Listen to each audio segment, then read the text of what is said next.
Muy buenas noches para todos. Agradecemos su participación en este espacio de Residente Educa Residente. Vamos a dar 5 minutos más mientras las personas continúan ingresando a la sala y en un momento entonces daremos inicio a la actividad del día de hoy. Muchas gracias.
Muy buenas noches, cordial saludo para todos. Esta noche tenemos la última sesión de este ciclo de conferencias denominado Residente, Educa Residente, actividad que ha sido convocada por Laboratorios Legrand y cuenta con el aval de la Asociación Colombiana de Medicina Física y Rehabilitación, además de la participación de las 6 escuelas de esta especialidad en el país. Esperamos que haya sido de su agrado y que esta experiencia haya cumplido con las expectativas que tenían frente a la actividad. Y para el cierre de este ciclo, en la noche de hoy vamos a contar con la participación de la doctora María Paz Grisales. Ella es médica de la Universidad del Rosario. Actualmente es residente de segundo año de Medicina Física y Rehabilitación de la Universidad del Valle. El tema de hoy es rehabilitación en lesión medular. Antes de comenzar y con el objetivo de tener una experiencia digital exitosa, los invitamos para que cierren otras aplicaciones computadores. Les sugerimos que se mantengan conectados desde el navegador de Chrome. Adicionalmente también les solicitamos entonces que apaguen sus cámaras de video y silencien sus micrófonos con el objetivo de evitar posibles interrupciones. Tengan en cuenta también que al costado derecho de su pantalla van a encontrar el chat. Allí nos pueden enviar todas sus preguntas, las cuales van a ser resueltas al final de la presentación de la doctora María Paz. A continuación, entonces, los invitamos para ver unos videos de parte de Laboratorios Legrand y luego continuamos entonces con la presentación de la doctora. Muchas gracias y una feliz noche.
Muy buenas noches a todos, agradecido de estar hoy acá con ustedes y también del tiempo que han sacado para nuestra última sesión del año de nuestro programa Residente Educa Residente.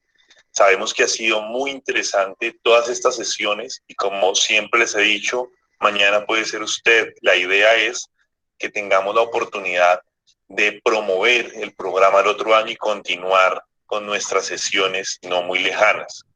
Esperamos haber contribuido nuestro granito de arena en esta coyuntura, especialmente en la pandemia, y creemos que estas sesiones van a ser muy interesantes, continuarlas de una manera, como sabemos, con la integración de todas las facultades del país. Hoy es un tema muy especial, rehabilitación en lesión medular, la última charla del año de la doctora María Paz de la Universidad del Valle.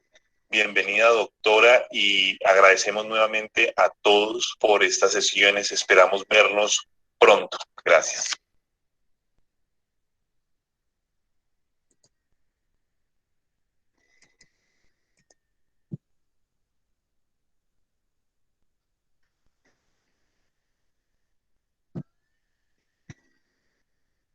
Damos paso entonces a la doctora María Paz para que iniciemos entonces con su conferencia la noche de hoy.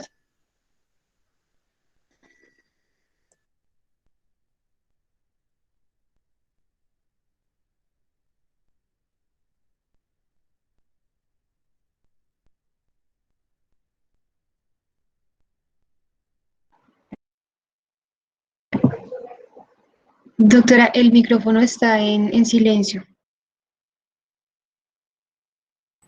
Bueno, buenas noches a todos. Entonces, como les estaban comentando, hoy vamos a hablar sobre rehabilitación en lesión medular. La presentación está dividida en 5 momentos. Vamos a hablar inicialmente sobre la clasificación de estos pacientes, después sobre el pronóstico, los objetivos de rehabilitación, las distintas complicaciones médicas y finalmente, pues, como cuál es el objetivo final de todos los procesos de rehabilitación. Para iniciar entonces un poco de perspectiva histórica sobre la lesión medular y su tratamiento, desde que se descubrió el papiro de Edwin Smith, que data de un médico faraónico de entre el 3000 y el 2500 a.C., están como las primeras descripciones históricas que tenemos de este padecimiento, y dentro de lo que ellos describen es una persona que había sufrido una caída de altura y dejan descrito tal cual una dolencia para no tratar. Describen entonces este paciente como una persona que presenta una cuadriplegia con atrofia muscular, pérdida de la sensibilidad, priapismo y vejiga con retención con goteo continuo, que es una descripción pues bastante precisa de lo que sucede con nuestros pacientes que sufren este tipo de lesiones. Esta adquiere una mayor importancia a medida que se desarrollan las guerras, especialmente las guerras mundiales, porque empezamos a tener muchas bajas de militares relacionadas con este tipo de lesiones. En la Primera Guerra Mundial, en realidad, pues los pacientes, los soldados sobrevivían a las lesiones medulares y posteriormente se producían múltiples bajas, especialmente relacionadas con las infecciones urinarias y las infecciones de úlcera por presión. Alrededor del 90% de las personas que sufrían una lesión medular iban a fallecer de una complicación relacionada con esta.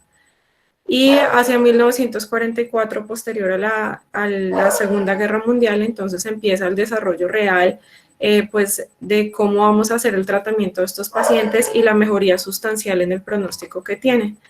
Con esto hemos logrado pasar de ese 90% de mortalidad a una mortalidad que está cercana al 5%. Entonces, el primer sitio donde se desarrolla un centro especializado en el tratamiento de pacientes con lesión medular está en Stoke Mandeville, que es un centro ubicado en Inglaterra, que se hace con ayuda del NHS, que pues le ofrece a este doctor desarrollar al doctor Goodman, que es también pues el nombre que lleva el instituto en Barcelona, para lograr un tratamiento adecuado a estos pacientes que mejore su pronóstico. Finalmente, hacia 1998, en Estados Unidos se desarrolla la especialización en lesión medular, que es pues hoy en día una de las opciones de subespecialidades que se encuentra disponible para nuestra especialización. Desde el punto de vista epidemiológico, los cálculos mundiales hacia el 2011 nos hablaban de una incidencia anual de 179,000 casos, que pues es una incidencia bastante alta. Estos son pues los que se registran año a año, lo que quiere decir que tenemos muchos pacientes alrededor del mundo con lesión medular. Y específicamente en Colombia, pues como todos sabemos, en general tenemos problemas con los estudios desde el punto de vista epidemiológico, pero hay dos estudios, uno desarrollado en Cali, en nuestra universidad, y el otro desarrollado en Medellín por la Universidad de Antioquia, que nos habla de una edad promedio de entre 28 y 29 años. En Colombia hay una drástica y muy marcada prevalencia más alta en los hombres, entre el 80 y 90% de los pacientes con lesión medular son hombres, y también es importante que esto está relacionado sustancialmente con la violencia, dado que entre el 43 y el 57% de las lesiones medulares son por heridas por arma de fuego, seguidas de los accidentes de tránsito, que son hoy en día en el resto del mundo y pues en los países desarrollados la causa principal de lesión medular. Vamos entonces ahora a hablar sobre la clasificación. Para esta oportunidad entonces traje la clasificación de Asia, porque decidí traerles esta, que es la que usamos nosotros también en el hospital. Primero, pues porque es la que más reconocimiento y uso global tiene, lo que quiere decir que vamos a poder tener pacientes que todo el mundo comprende perfectamente de qué estamos hablando cuando los categorizamos y cuando establecemos qué tipo de lesión tienen. Lo otro es que los estudios que se han hecho para verificar la correlación interobservador han encontrado que tiene una correlación del 0.9, lo que quiere decir que esta es una correlación bastante alta y que los resultados pues son repetibles, pues sin importar el paciente donde esté siendo atendido. Y lo otro es que vamos a revisar un poco más adelante que esto tiene una correlación aceptable con los resultados funcionales, especialmente los relacionados con la deambulación de los pacientes, que pues es un aspecto bastante importante desde el punto de vista de rehabilitación. El proceso de clasificación de Asia entonces tiene 6 pasos. Vamos a mencionar aquí inicialmente pues cuáles son estos 6 y después darle una visión un poco más profunda a cada uno de ellos. El primer paso entonces va a ser determinar el nivel sensitivo para el lado izquierdo y para el lado derecho del paciente, seguido de determinar el nivel motor para el lado izquierdo y el derecho. Vamos a continuar entonces finalmente determinando el nivel neurológico de acuerdo a los resultados que hemos obtenido de los niveles sensitivos y motores. Después de esto entonces vamos a establecer si la lesión del paciente es completa o incompleta. De acuerdo a los resultados que hayamos obtenido, vamos a determinar adicionalmente el grado de eficiencia de la escala ASIA y finalmente, dependiendo también de los resultados de estos 2 puntos anteriores, vamos a determinar si el paciente tiene una zona de preservación parcial que también pues debe ir anotada dentro de los resultados que nos ofrece esta escala. Con respecto al nivel sensitivo, entonces la escala tiene un manual en el que están desarrollados los puntos claves de evaluación de tacto y estos se hace una evaluación tanto de tacto superficial como la discriminación agudo-ROM. El nivel sensitivo del paciente va a ser entonces el que tenga el último nivel que tenga las 2 categorías de la sensibilidad normal. No les traje pues todos los puntos que tiene la parte de sensibilidad porque entonces pues la presentación se haría demasiado extensa. Y de la parte motora entonces vamos a tener 5 claves para miembro superior que corresponden a los niveles cervicales y hasta T1 y 5 claves para el miembro inferior, 5 músculos claves para el miembro inferior. El nivel motor entonces está determinado por el último grupo muscular que tenga una fuerza de al menos 3 sobre 5 en supino. Esto considerando que el grupo inmediatamente superior esté en 5 sobre 5.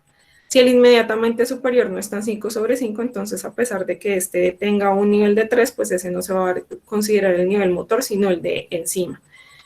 Y lo otro es que pues como tenemos solamente músculos claves para la zona cervical y la zona lumbar, entonces los demás niveles motores van a ser iguales a los niveles sensitivos, los que equivalen a los niveles torácicos y al primer nivel lumbar.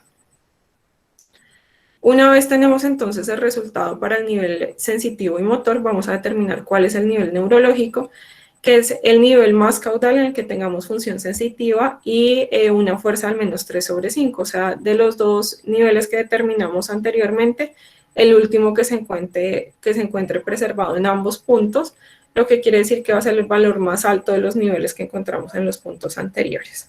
Después de determinar el nivel neurológico del paciente, entonces vamos a determinar si la lesión es completa o incompleta. Y esto se determina a partir de 3 puntos. La sensibilidad dada por los dermatomas de S4 y S5, que corresponden a la piel que se encuentra perianal, la sensibilidad o no de presión anal profunda cuando se realiza el tacto rectal y la presencia o no de contracción anal voluntaria. Si no está ninguno de los 3 puntos anteriores presentes, entonces vamos a considerar que el paciente tiene una lesión completa, de lo contrario va a ser una lesión incompleta. El siguiente punto, que sería el punto 5, entonces, es determinar la escala de eficiencia de ASIA. Estos son los puntos que creo que todos pues conocemos, que equivalen al nivel si es de A a E, pues dependiendo de los hallazgos que hemos encontrado. Entonces va a ser los pacientes que no tienen ni función motora ni sensitiva por debajo del sitio y del nivel neurológico que hemos determinado y que tampoco tienen función sensitiva ni motora en los niveles sacros. Las sensitivas cuando tenemos sensibilidad por debajo de los niveles del nivel neurológico que hemos determinado y adicionalmente pues esto debe considerarse también de los niveles sacros, pero no tenemos ninguna función motora, incluida la presencia de contracción voluntaria del esfínter anal.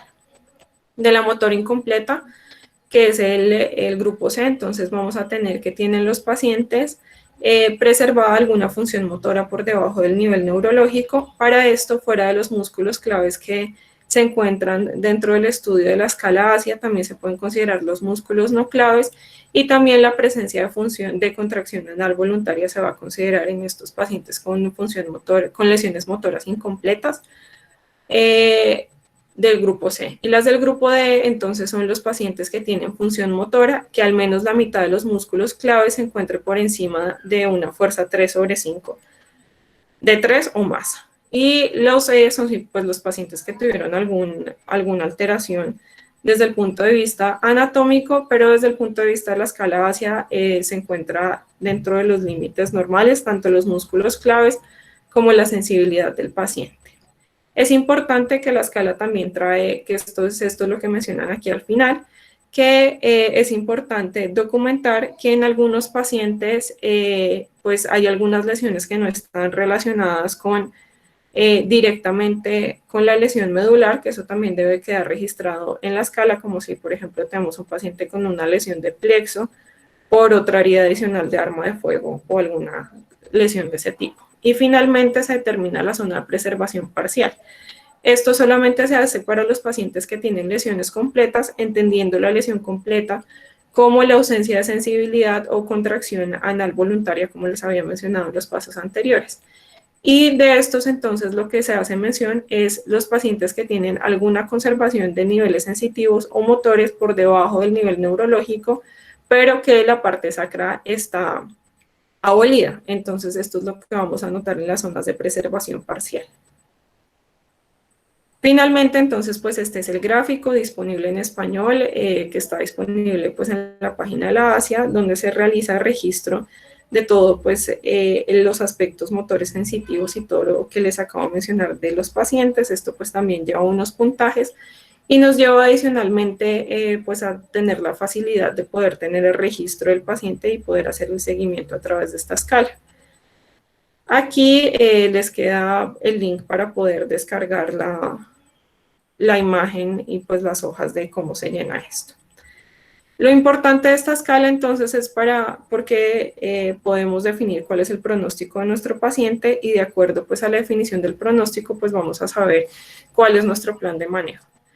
Los factores de pronóstico principales son entonces el nivel de lesión neurológica, la fuerza motora inicial y si la lesión neurológica es completa o incompleta, como pues acabamos de ver, todos estos aspectos están incluidos dentro de la escala de ASIA.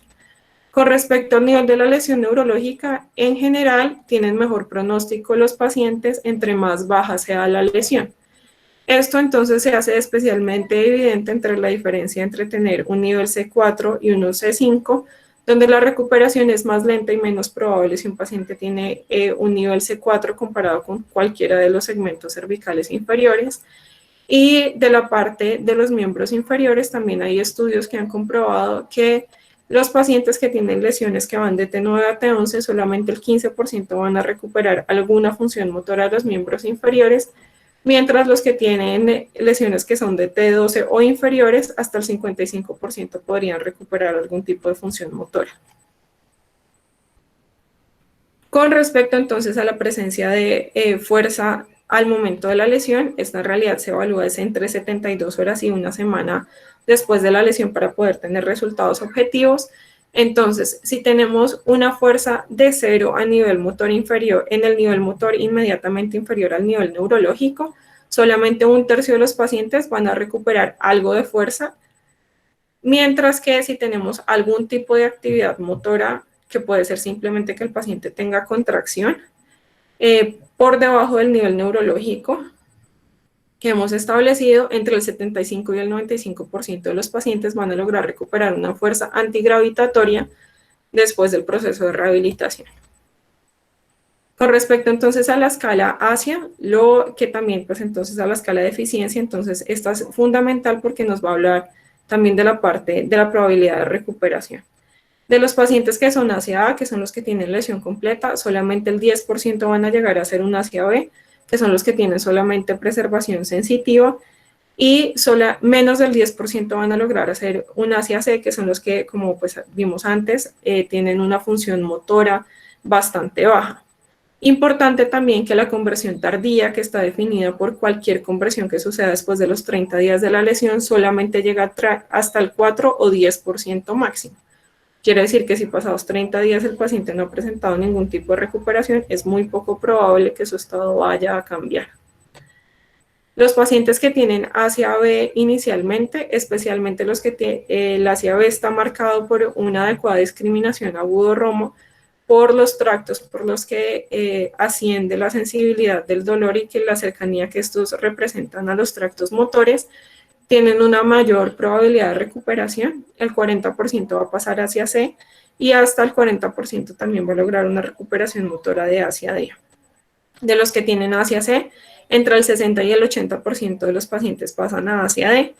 Y con respecto también a esto, pues depende, como habíamos revisado antes, también del nivel neurológico. Entonces, los pacientes que tienen mejor pronóstico son los que tienen niveles bajos y tienen una hacia C, que hasta el 80% va a lograr recuperar una fuerza antigravitatoria de los flexores de cadera y extensores de rodilla al año de la lesión. También importante, como les había mostrado antes, que si esto no ha sucedido pasado el mes de la lesión del paciente, es poco probable que suceda. Y esto entonces con respecto al tiempo y la importancia entonces de hacer unos procesos de rehabilitación que sean bastante tempranos.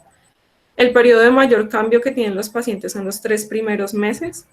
De los 6 a 9 meses va a ser el periodo de mayor recuperación y sobre todo los pacientes que tienen una fuerza que inicialmente era 0/5, vamos a poder ver discretos cambios hasta los 2 años.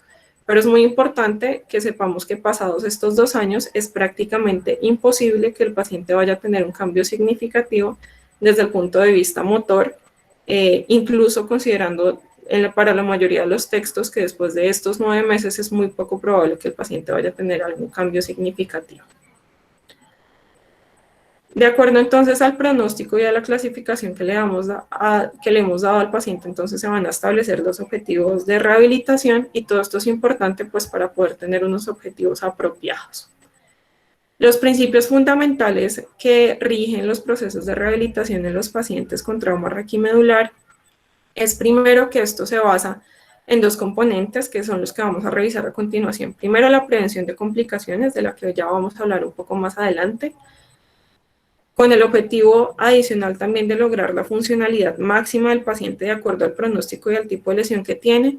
Y esto es un trabajo en equipo y esto es muy importante para los procesos de rehabilitación, pero entendiendo el equipo no solamente como el equipo de terapeutas y médicos al que estamos nosotros acostumbrados a manejar, sino que adicionalmente debe tener un rol muy activo del paciente y de la familia, pues para lograr precisamente estos niveles de funcionalidad máxima y la prevención de las complicaciones. Dependiendo entonces de la lesión, se va a poder establecer un pronóstico del paciente y de acuerdo a esto pues vamos a establecer los objetivos de rehabilitación y adicionalmente qué tipo de dispositivos de asistencia van a requerir los pacientes. Entonces para las lesiones cervicales altas, que son las que se suceden desde C2 hasta C4, lo primero es entender que muchos de estos pacientes, especialmente los que tienen hasta C3, tienen una muy baja probabilidad de lograr un destete ventilatorio por el compromiso del nervio frénico, por lo que debemos entender que el paciente no va a lograr el destete ventilatorio y preparar el sitio de residencia del paciente para que pueda tener un ventilador conectado de forma permanente o considerar procedimientos adicionales como los marcapasos diafragmáticos que se encuentran disponibles. Lo siguiente es que como estos pacientes van a estar encamados la mayor parte del tiempo, en realidad pues casi todo el tiempo, es fundamental educar al paciente y a la familia en la prevención de complicaciones y esto va a ser un aspecto que va a ocupar la mayor parte del tiempo en los procesos de rehabilitación. Se puede considerar, dependiendo del nivel cognitivo del paciente, el manejo de una silla eléctrica con todos los dispositivos de propulsión cefálica que existen, como hay dispositivos para soplar, hay dispositivos de propulsión que se dirigen con el mentón y todo este tipo de actividades o con un estilo de joystick que viene conectado a la cabeza del paciente. Todos estos pues pueden ser dispositivos disponibles para estos pacientes.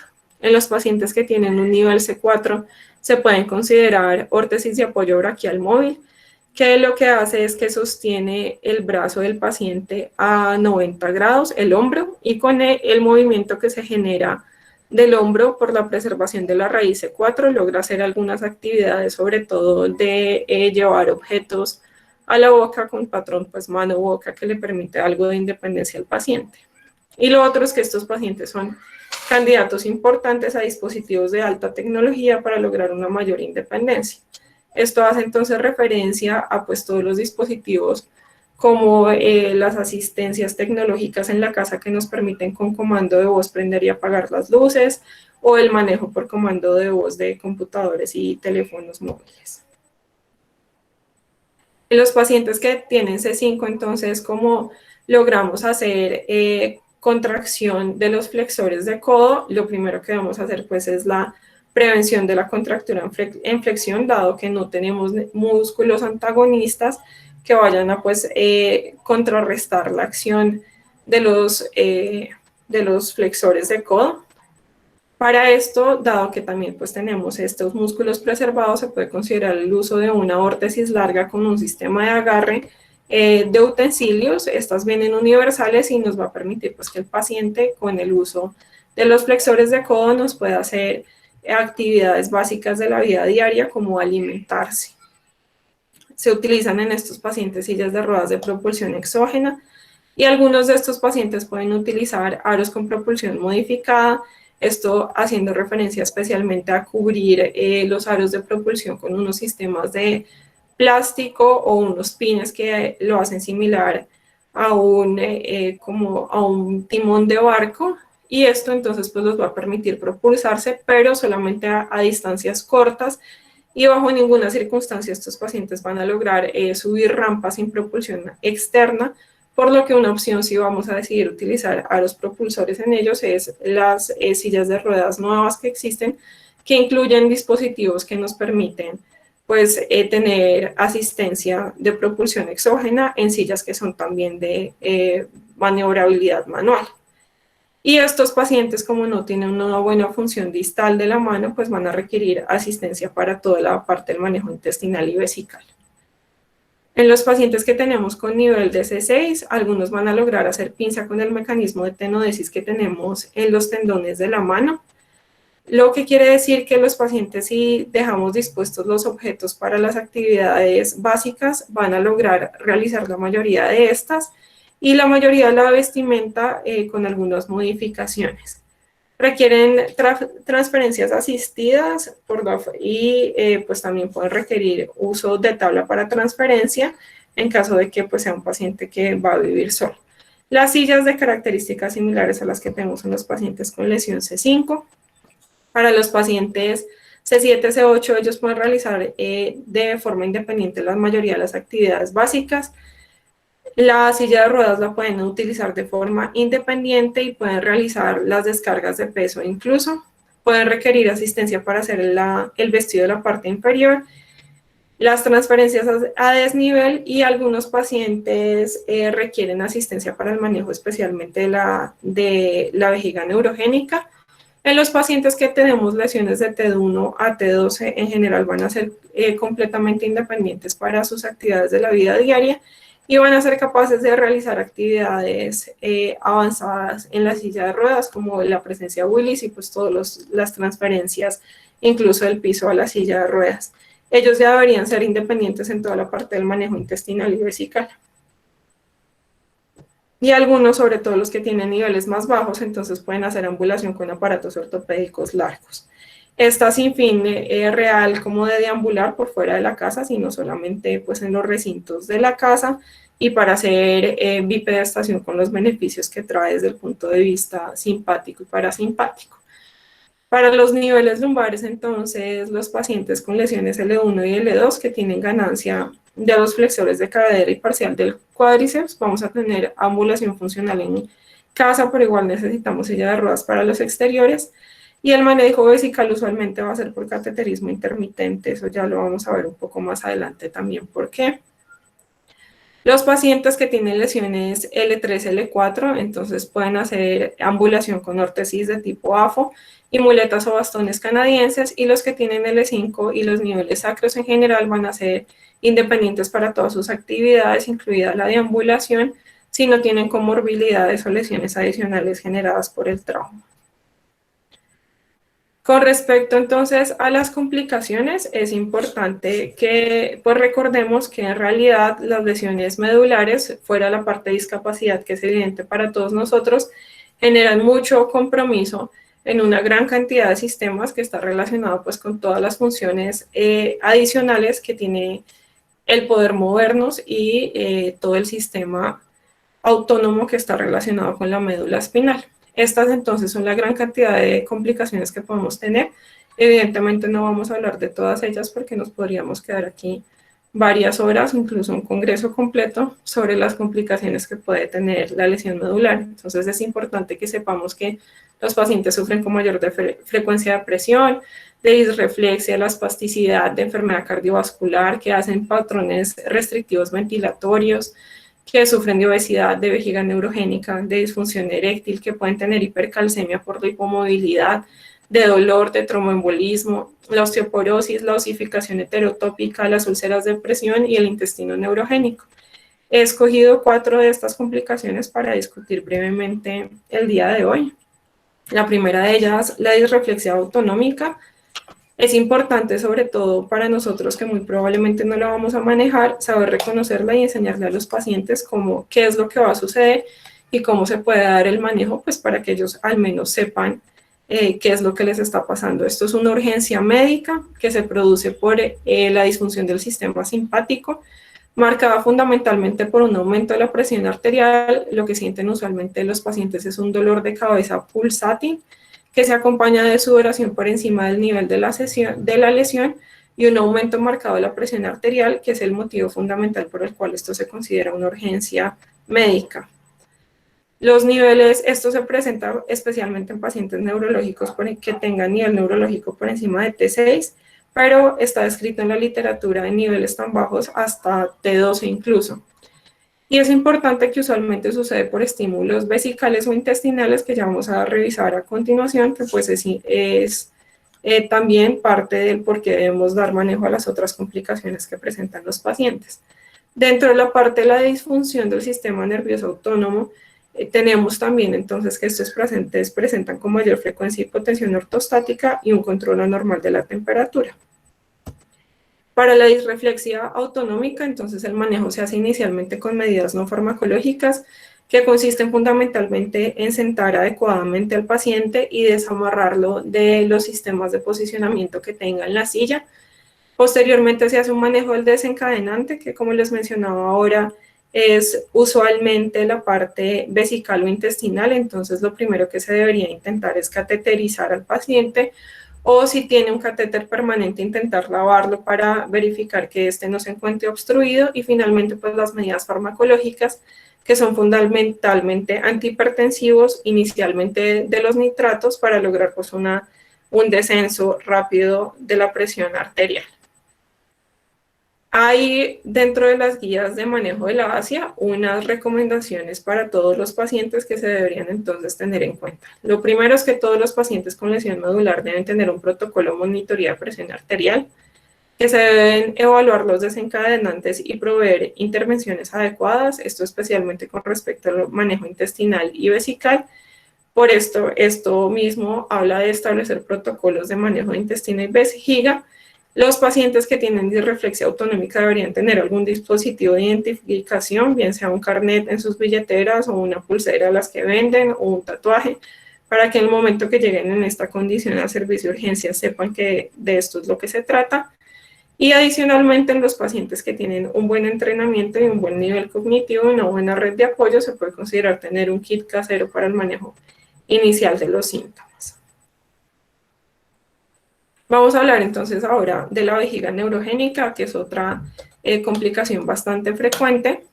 Como entonces alcanzamos a ver en esta imagen, el funcionamiento vesical depende de la intervención simpática, que corresponde a los niveles superiores, al nivel L1, L2 y a los niveles torácicos inferiores, y la inervación parasimpática es inferior y corresponde pues entonces a los niveles sacros. Esto explica fundamentalmente que existen dos tipos de lesiones que pueden presentar los pacientes con respecto pues, al manejo de su sistema urinario inferior. Los pacientes que tienen lesiones L1 superiores van a tener una lesión que se describe entonces como una incapacidad para almacenar, y esta se debe a una hiperreflexia del detrusor con disinergia del detrusor esfínter. Y los que tenemos con una lesión que es inferior a L1, entonces vamos a tener una incapacidad para vaciar la vejiga, y esta se va a caracterizar por una vejiga flácida o reflexica con hipoactividad del detrusor. Estos dos patrones, entonces, en realidad nos van a generar que la mayoría de los pacientes tengan pues un alto riesgo de presentar infecciones urinarias y que adicionalmente puedan desarrollar complicaciones relacionadas con su función renal y el deterioro de la misma. En general, el estándar de cuidado para los pacientes con vejiga neurogénica es el cateterismo intermitente limpio, pero este es solamente el estándar para los pacientes que lo pueden realizar de forma independiente. Los pacientes que requieren asistencia de un tercero para realizar el cateterismo, la recomendación es que en realidad deberían tener cateterismo permanente. Existen también pues muchas otras opciones que facilitan que el paciente pueda llegar a hacer un cateterismo intermitente, como algunos dispositivos que facilitan los cateterismos o realizar algunos procedimientos que hace el equipo de urología que permiten el cateterismo a través de la pared abdominal. Igualmente, entonces, hay unas recomendaciones que se deben seguir en estos pacientes, en todos los pacientes que tenemos con trauma raquimedular con respecto a la vejiga neurogénica. Al menos una vez al año se debe revisar el programa que tiene el paciente de cuidado vesical. Todos los pacientes deben tener una revisión de creatinina anual. Se debe solicitar una ecografía urinaria cada 1 o 2 años para evaluar la función y la estructura del tracto urinario superior. Todos los pacientes que han sufrido un trauma raquimedular deben tener una urodinamia de base y si existe algún cambio de la función, bien sea por infecciones repetitivas, porque el paciente presentó cálculos, porque tiene incontinencia que antes no tenía, entonces se debe repetir la urodinamia. Y si el paciente se encuentra con un catéter permanente, debe recibir adicionalmente una cistoscopia porque esto aumenta el riesgo de cáncer vesical. La otra de las complicaciones de las que vamos a hablar es entonces el intestino neurogénico. En realidad, en este momento, pues no existe mucha claridad sobre por qué los pacientes presentan intestino neurogénico, porque el sistema entérico tiene la capacidad de funcionar de forma autónoma la mayor parte del tiempo, sin embargo, pues tiene algunos influjos simpáticos y parasimpáticos que se creen que están relacionados con el por qué estos pacientes presentan esta sintomatología. Los expertos que se encargan del manejo de esta patología dividen el intestino neurogénico en síntomas de motoneurona superior, que son los que van a presentar los pacientes que tienen lesiones por encima del nivel L1, que están caracterizadas por constipación y retención fundamentalmente, y síntomas de motoneurona inferior, que son los que tienen niveles más bajos, que se caracterizan por un intestino arrefléxico y la presencia de incontinencia fecal. Todos los pacientes entonces deben tener una evaluación anual al menos de la función que tienen a nivel intestinal. Esto además considerando que dentro de los aspectos calificados por los mismos pacientes es uno de los que más genera compromiso de la calidad de vida. Dentro del tratamiento entonces tenemos medidas dietarias básicas para la constipación que pues todos conocemos de nuestra formación de médicos generales, de aumentar la hidratación, la fibra en la dieta, los fármacos laxantes bien sean orales o rectales y adicionalmente se debe diseñar un plan de cuidado intestinal el que consiste en básicamente que el paciente o su familiar realicen una serie de ejercicios que están diseñados para movilizar el colon a través de masajes abdominales. Y finalmente, pues la parte de dolor. Es importante reconocer que alrededor del 80% de los pacientes que tienen trauma raquimedular tienen algún tipo de dolor. El 50% de los pacientes van a presentar dolor neuropático, bien sea en el sitio de la lesión o inferior a este, u otro tipo de dolor neuropático que esté relacionado con alguna otra patología que tenga el paciente, pero el dolor nociceptivo, que a veces también lo olvidamos, también se presenta en el 50% de los pacientes, especialmente el músculo esquelético, que está relacionado fundamentalmente con el sobreuso por pues la manipulación de la silla de ruedas. La evaluación del dolor se debe hacer al menos una vez al año en los pacientes que no tienen dolor. Y dentro de las recomendaciones existe este cuestionario que está diseñado también por la ASIA, en la que lo que sugieren pues viene diseñado con distintas tablas, pero fundamentalmente lo que vamos a preguntar es la localización del dolor, el tipo del dolor que tiene el paciente, la intensidad y el tratamiento que está recibiendo. Dentro del manejo entonces tenemos manejo no farmacológico. Esto considerando que, pues, como en todas las personas, en los pacientes con trauma raquimedular, el dolor es una experiencia que también se percibe desde el punto de vista emocional. Por esto entonces tenemos también la parte de terapia cognitivo-conductual y todos los medios físicos que pues sabemos nosotros que funcionan bastante bien. Tenemos esto especialmente para los dolores musculares y manejos complementarios con acupuntura, estimulación magnética transcranial y algunos dispositivos de estimulación espinal. Para el manejo farmacológico, entonces tenemos en los pacientes con dolor musculoesquelético acetaminofén y AINES, y en el dolor neuropático están descritos como primera línea de manejo la gabapentin, la pregabalina y la amitriptilina, con una segunda línea con tramadol y la motrigina. Finalmente, entonces, recordar que pues todo este trabajo que hacemos nosotros para la parte de rehabilitación, el objetivo fundamental es lograr una reintegración del paciente a la sociedad. Para esto es fundamental pues que podamos desarrollar un proyecto de vida con el paciente, y esto hace parte del trabajo que hacemos desde el punto de vista de rehabilitación y tiene múltiples aspectos que se deben considerar. Fundamentalmente el soporte social, de donde va a obtener el paciente los recursos financieros para sobrevivir, la vivienda donde se va a pues quedar el paciente y la adaptación, las adaptaciones que requiera la misma, definir las metas educativas y vocacionales que tiene el paciente de acuerdo a la lesión que tiene y cómo podemos colaborar en que el paciente alcance estas metas, y considerar pues todas las preferencias personales, esto incluyendo pues también la función sexual y reproductiva de los pacientes. Esto simplemente para que notemos cómo es de importante que en realidad nuestro trabajo final es la reintegración social. En Estados Unidos, que definitivamente las características son muy distintas a la población que tenemos en Colombia y a la situación social que tenemos en Colombia, solamente el 27.7% de los pacientes con lesión medular están empleados a los 10 años. Esto pues para que pensemos por un momento cuál será la calidad de empleabilidad y de situación económica que tienen nuestros pacientes en Colombia. Entonces, para terminar, pues para llevar a casa, que son los objetivos fundamentales de esta presentación, recordar que el primer paso es una adecuada clasificación de la lesión del paciente, que debemos diseñar un plan de rehabilitación adecuado para el pronóstico y la funcionalidad máxima esperada para el paciente, que se debe educar y manejar las posibles complicaciones médicas debidas a la lesión medular, y que el fin último de todos estos procesos es la reintegración social. Les queda aquí en la presentación el link de las guías de cuidado primario de la ASIA, que pues es bastante interesante como para una lectura rápida si alguno quiere ampliar la información con respecto al manejo de estos pacientes y sus complicaciones. Para terminar, entonces, les traía este video y ya con eso acabamos. I feel so blessed to be able to just live my life and have people be motivated by it.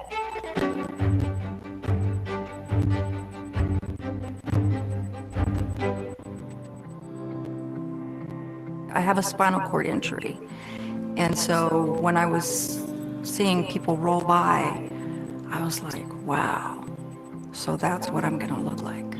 I think I'll do a bit of it. I know how to get cancer and kids. I was born paralyzed. I was born with spina bifida. So I've been paralyzed my whole life, and it's the only life I know. So I had to kind of grow into learning I was different. My biggest insecurity is my legs. So I decided, hey, if that's my biggest insecurity, then I'm gonna start a gene line. And all of the pictures are based around my genes and my legs and other people's legs. And that's where I realized that it's okay to be different. Because once you embrace it, your entire world changes. People need to, they don't know how to react to me a lot of times. So like, I make little jokes like, hey, calm down, it's okay. I'll be okay. I would have people treat me as if I wasn't really there, and I would have people treat me like they didn't want anything to do with me, and perhaps it's because they were scared and they didn't know any other response. One of my favorite things is when I'm out in public and I have all my girls with me who are all in chairs, who are all gorgeous, and we literally love when we see heads just turn. Society doesn't correlate disability and being attractive. We are beautiful people. Everyone's beautiful in their own way, but we can be stylish, we can be gorgeous and stunning and fabulous, as I like to say, because yes, I see myself as being fabulous. Being a dancer, once a dancer, always a dancer, I didn't stop. So I would go out to the clubs and I would get my boogie on. And I was surprised by how guys would approach me and be like, hey, you're hot. And they wouldn't say, you're still hot. They would say, you're hot. There is the black and white. There's the bad and there's the good. So as long as you're focusing on the good, then the bad just seems to melt away. We're only given one life, and you gotta be proud of it. You want to bust a couple of moves? Oh.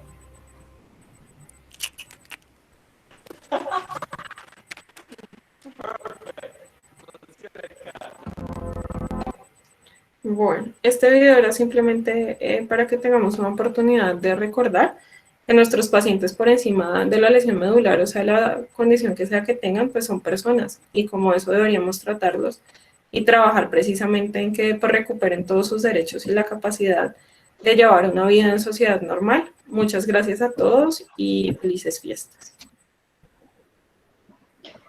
Muchísimas gracias. Bueno, pues desde Laboratorios Legrand damos las gracias a la doctora Grisales por su presentación y a todos ustedes también por participar de esta actividad. Recuerden que en el costado derecho de la pantalla encontrarán el chat en el cual pues nos podrán enviar sus preguntas para dar inicio entonces a la sesión. Tenemos aquí algunos comentarios de Laura, Mónica y el doctor Leonardo que nos dicen excelente presentación. Muchísimas gracias, doctora. Bueno, y tenemos una pregunta de la doctora Mónica, nos dice, para los pacientes en quien sospechamos vejiga neurogénica pero tienen micción espontánea, ¿es recomendable realizar mediciones de residuo postmiccional o con cuánto volumen se recomendaría cateterismo intermitente? Estos en realidad deben ser todos manejados por urología. Como les había mencionado, todos los pacientes que tienen lesión medular deben recibir inicialmente una urodinamia, y esta urodinamia debe ser valorada por el equipo de urología especialista en vejiga neurogénica, y ellos, de acuerdo pues al peso y a las características de los pacientes, determinan si requieren cateterismo intermitente o no. En general, entonces, pues los pacientes que tienen altos residuos postmiccionales sí van a necesitar cateterismo intermitente, sobre todo porque la presencia de residuo postmiccional pues genera un aumento de las presiones hacia superior, y pues esto finalmente nos va a llevar a un compromiso de la función renal. Bueno, muchas gracias, doctora. No sé si alguien más tenga alguna pregunta que nos quieran dejar en el chat. Así, aquí tenemos otra. Tenemos de la doctora Marta. Bueno, no, ella nos pregunta es más a nosotros si hay posibilidad de ver conferencias anteriores. Bueno, vamos a validar porque de todas formas, pues las sesiones pues se grabaron. La idea es que ustedes también puedan tener acceso a memorias. Entonces, les haremos saber a través de correo electrónico para que puedan tener pues acceso a las memorias. El doctor Mauricio nos dice felicitaciones por la charla, muchas gracias. ¿Hay algún examen diagnóstico para el intestino neurogénico?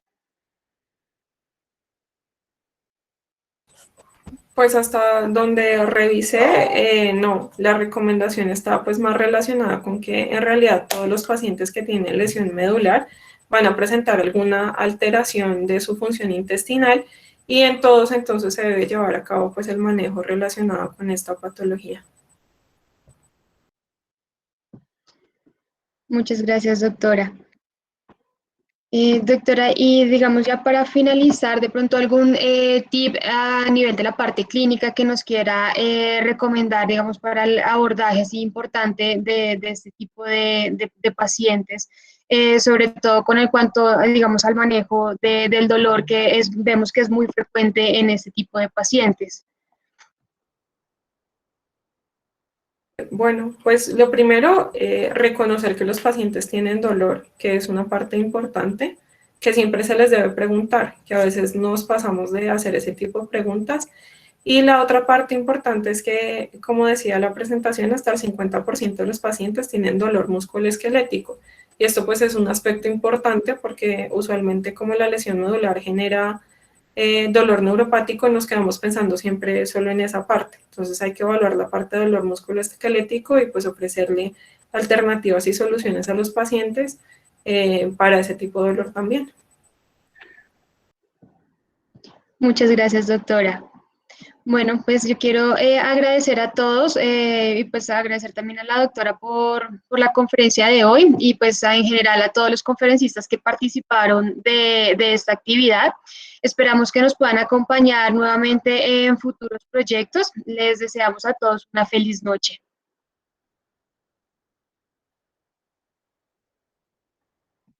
Muchas gracias.